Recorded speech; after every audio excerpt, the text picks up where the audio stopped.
Olá pessoal, aqui é o Richard Santos falando, diretamente da cidade do Doral, aqui no sul da Flórida. Hoje vocês vão ver um vídeo muito interessante. Eu não sei se circulou no Brasil, eu confesso que eu não vi nenhum grupo, nem comentários, do dramático depoimento do presidente Donald Trump sobre as acusações de fraudes financeiras das organizações Trump. Foi terrível. Caso você nunca tenha escutado falar,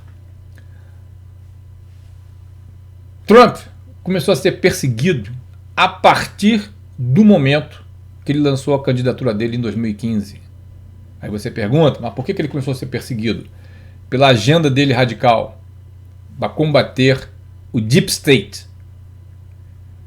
E tem sido uma loucura. A tal ponto que o processo de impeachment dele começou conforme ele foi ganhando velocidade na campanha presidencial, e no dia 20 de janeiro de 2016, enquanto ele jurava em frente ao público, o processo de impeachment dele começou antes dele entrar na Casa Branca. Olha que loucura.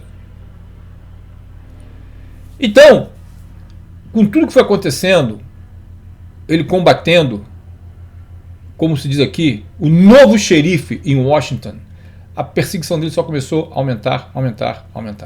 Uma coisa sem proporção e comparação na história de algum político nos Estados Unidos.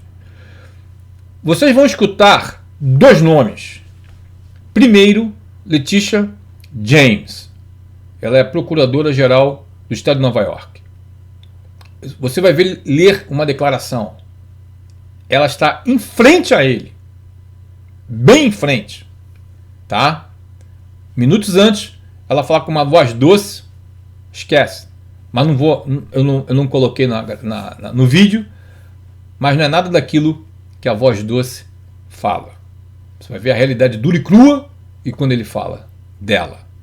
Vocês também vão escutar um nome chamado Michael Cohen. Quem é o Michael? Michael foi um ex-advogado das organizações Trump que se voltou contra ele. Você vai ver como ele descreve esse advogado e o que aconteceu com esse advogado.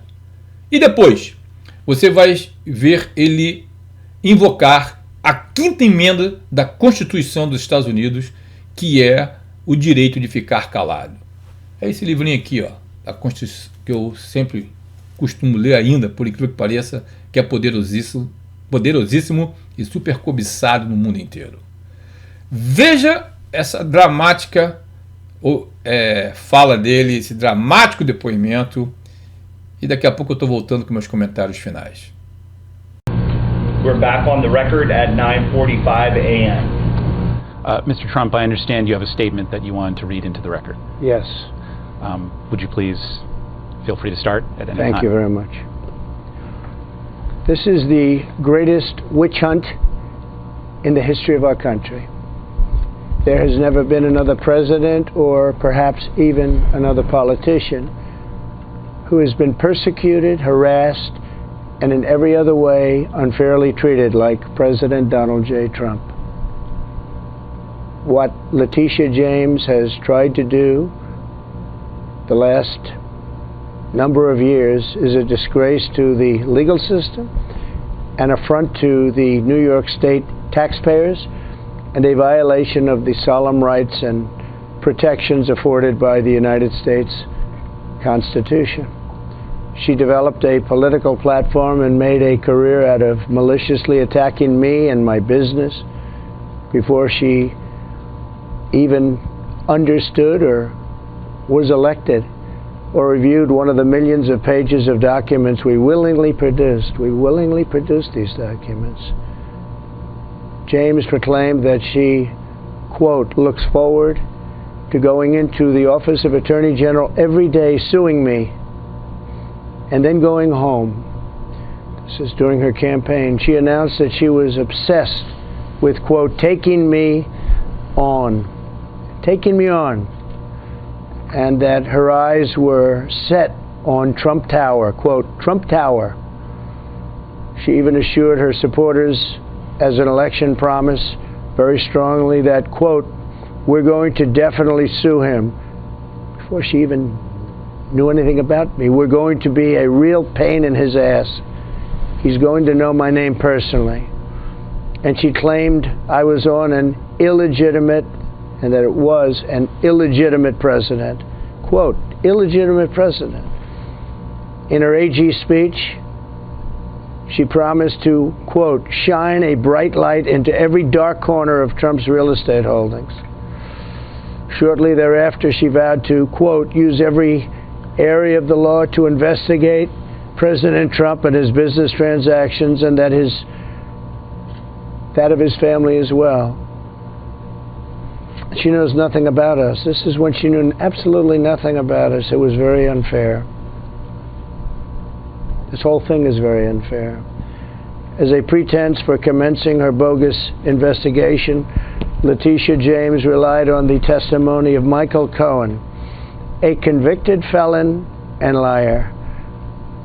The Southern District of New York astutely described Cohen as a man who, quote, repeatedly used his power and influence for deceptive ends by engaging in, quote, extensive, deliberate, and serious criminal conduct consistent with a, quote, pattern of deception that permeated his professional life. This was in a long, many-page statement by him. It only gets worse. This is the witness, a stone-cold loser, a real loser, that she used to justify her obsessive work, her obsessive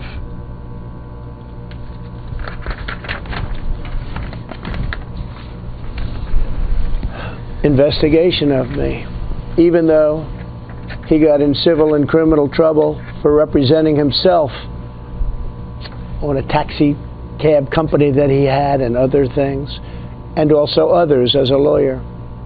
I once asked, if you're innocent, why are you taking the Fifth Amendment? I was asking that question.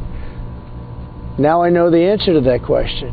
When your family, your company, and all the people in your orbit have become the targets of an unfounded, politically motivated witch hunt supported by lawyers, prosecutors, and even the fake news media, you really have no choice. We cannot permit a renegade and out-of-control prosecutor to use this investigation as a means of advancing her political career. New York deserves better, and this country deserves better.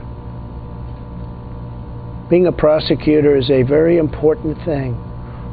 This is a vindictive and self-serving fishing expedition, the likes of which this country has perhaps never seen before. If there was any question in my mind, the raid on my home 2 days ago, MarA-Lago, Palm Beach, Florida, by the FBI, just 2 days prior to this deposition, think of it, wiped out any of that uncertainty. I have absolutely no choice because the current administration and many prosecutors in this country have lost all moral and ethical bounds of decency. Anyone in my position not taking the Fifth Amendment would be a fool, an absolute fool. One statement or answer that is ever so slightly off, just ever so slightly, by accident, by mistake, such as it was a sunny and beautiful day when actually it was slightly overcast, would be met by law enforcement at a level seldom seen in this country, because I've experienced it. The United States Constitution exists for this very purpose, and I will utilize it to the fullest extent and defend myself against this malicious attack by this administration, this Attorney General's office, and all other attacks on my family, my business, and our country. Accordingly, under the advice of my counsel and for all of the above reasons, I respectfully decline to answer the questions under the rights and privileges afforded to every citizen under the United States Constitution. This will be my answer to any further questions. include among the rights and privileges afforded every citizen under the United States Constitution, does that include the Fifth Amendment right to avoid incrimination? Yes. So your counsel? Yes. Okay. Okay. I will just note for the record that was a lengthy statement. Obviously, we disagree with all of the characterizations, but to keep today's proceedings moving, I'm going to move on to my questioning. So, Mr. Trump, I take it you are not going to answer any questions about your preparation today with your counsel.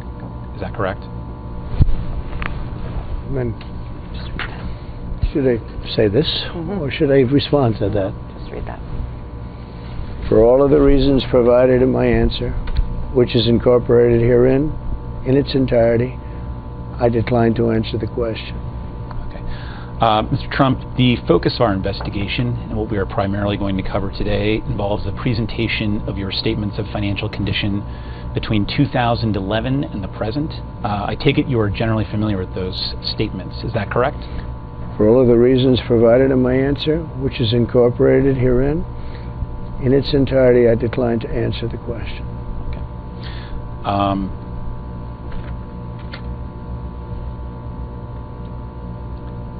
Did you review any of those statements from the period 2011 to 2021 during your preparation for today's testimony? For all of the reasons provided in my answer, which is incorporated herein in its entirety, I decline to answer the question. Counsel, I think we can all stipulate that if he says same answer, we will all understand it to be the same invocation. That's correct. To speed things up. Okay. No problem. With that note, sir, you are currently the president of the Trump Organization. Is that correct? Same answer. And when I refer to the Trump Organization, is it accurate to describe that as the trade name for an umbrella organization that holds assets beneficially owned by you? Same answer. O que vocês acharam? Dá para sentir uma dor no peito dele, não dá? Aí você pergunta, tá bom, Richard, o que vai acontecer com tudo isso? Eu vou te responder de uma maneira bem rápida, simples, prática e jocosa. Vai acontecer aquilo que o peixe faz no aquário. Nada! Sabe por quê? Porque se fizer com ele, muito pior, tem feito a família Biden. Tá aí para todo mundo ver. E tem documentos espalhados por tudo que é lugares. Então, pessoal, isso aí foi uma mera agenda de distração do Partido Democrata para desviar a atenção do público do que está acontecendo hoje neste país e da ameaça que é o presidente Donald Trump de se reeleger agora em 2024. Ou seja, o jogo é pesado, não é fraco e só os fortes sobrevivem. Estejamos ligados que ano que vem vai ser um ano que nem eu já falei em vídeos anteriores. Se você não sabe definir baixaria, podridão, hipocrisia, esteja ligado na política americana que vocês não imaginam o que estará vindo por aí, né? Vocês não imaginam. Por isso que hoje a imagem americana está manchada e o que está vindo por aí se concretizando com os republicanos no poder, agora que eles pegaram o poder na Câmara dos Deputados. O mundo não imagina, só quem lê as fontes oficiais sabe o que está para vir por aí. Tá bom, senhores? Eu vou ficando por aqui, eu agradeço a atenção de vocês, não esqueça de se inscrever, curtir, compartilhar este canal. Deixa seu comentário, confira o sininho, está tudo direitinho para receber todas as notificações. E como sempre fecho vídeos, não se turbe o vosso coração. Saiba que o melhor está por vir e virá. Que o Deus de esperança enche a tua vida, a tua casa de paz e graça. E que Deus te abençoe e Deus te guarde. Deus abençoe essa nação chamada Brasil, essa nação chamada Estados Unidos, que nos une bastante. Muito obrigado e até o próximo vídeo.